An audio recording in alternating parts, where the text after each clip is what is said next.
Hello बच्चों। आज का सुविचार।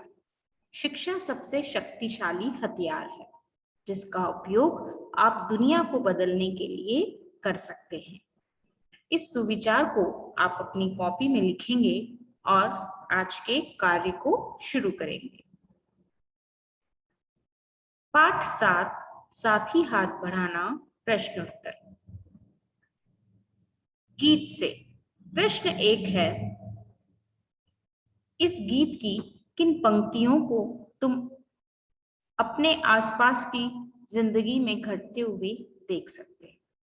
कि आप इन पंक्तियों को, जो हमने गीत सुना, साथी हाथ बढ़ाना, साथी हाथ बढ़ाना, एक अकेला थक जाए तो मिलकर बोझ उठाना, है ना।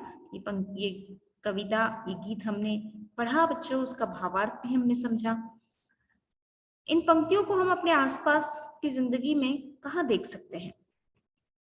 इस गीत की किन पंक्तियों को आप देख सकते हो कि अपने आसपास की जिंदगी में ऐसा हो रहा है, कई लोग मिलजुल कर काम कर रहे हैं, है ना, मेहनत से लोग काम कर रहे हैं, ऐसा हम किन पंक्तियों को हम ऐसा देख सकते हैं कि हमारे आसपास ये घट रही है घटना?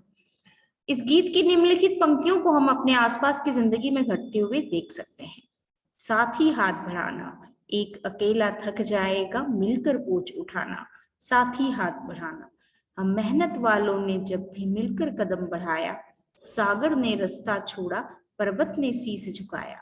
फौलादी हैं सीने अपने, फौलादी हैं बाहें, हम चाहें तो चट्टानों में पैदा कर दे राहें। इन पंक्तियों को हम अपने आसपास की जिंदगी में घटते हुए देख सकते हैं।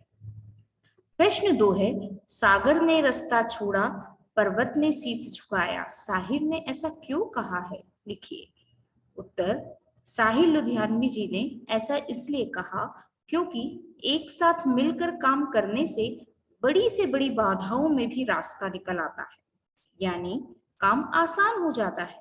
साहसी व्यक्ति सभी बाधाओं पर आसानी से विजय पा लेता है क्योंकि एकता और संगठन में शक्ति होती है, जिसके बल पर वह पर्वत और सागर को भी पार कर लेता है। साहिर लुधियानवी जी ने ऐसा क्यों कहा है? क्योंकि हमने कई कहानियां सुनी हैं, है ना, और इस कविता में भी यही कहा गया है कि यदि हम एक साथ मिलकर काम करेंगे तो हम किसी भी असंभव को संभव कर सकते हैं, बड़ी से बड़ी बाधा को हम दूर कर सकते हैं। प्रश्न 3, गीत में सीने और बाहों को फौलादी क्यों कहा गया है? उत्तर, सीने और बाहों को फौलादी इसलिए कहा गया है क्योंकि हमारे इरादे मजबूत है, हमारी बाजुओं में अपार शक्ति है, अपार यानी बहुत अधिक शक्ति है, हम ताकतवर हैं, हम बलवान हैं। हमारी बाहें फौलादी इसलिए भी है कि इसमें असीम कार्य क्षमता का पता चलता है। इतना कार्य हमारी, बहुत सारा कार्य हमारी बाहें कर सकती है। हमारी बाजुएं काफी शक्तिशाली भी है। गीत से आगे प्रश्न 1, अपने आसपास तुम किसे साथी मानते हो और क्यों? इससे मिलते जुलते कुछ और शब्द खोज कर लिखो। उत्तर, हमारे आसपास बहुत सारे लोग हैं जो हमें साथी के रूप में सहयोग करते हैं, है ना। हमारे माता पिता, भाई बहन, मित्र, सहपाठी, शिक्षक, पड़ोसी, ये सभी हमारे साथी हैं क्योंकि ये सब हमें किसी न किसी रूप में सहयोग करते हैं। साथी से मिलते जुलते शब्द हैं सहायक, सखा, संगी, सहचर, शुभचिंतक, मित्र, मीत आदि। प्रश्न 2, अपना दुख भी एक है साथी, अपना सुख भी एक। कक्षा, मोहल्ले और गांव शहर के किस किस तरह के साथियों के बीच तुम्हें इस वाक्य की सच्चाई महसूस होती है और कैसे? उत्तर, कुछ बातों के संबंध में हम अपने साथियों से जुड़े होते हैं। इन मामलों में हमारी सोच एक होती है और हमारे सुख दुख की अनुभूति भी एक होती है। उदाहरण के लिए, पानी बिजली की कमी, ट्रैफिक जैसी रोजमर्रा की मुश्किलों से जब हमारा सामना होता है तो हमें लगता है कि जैसे हमारा दुख एक है। वहीं दूसरी ओर विद्यालय के लिए पदक जीतना, कक्षा में अच्छे अंक लाना और बड़े होकर कुछ बनने की चाह से पता चलता है कि हमारा सुख भी एक ही है। प्रश्न 3, इस गीत को तुम किस माहौल में गुनगुना सकते हो?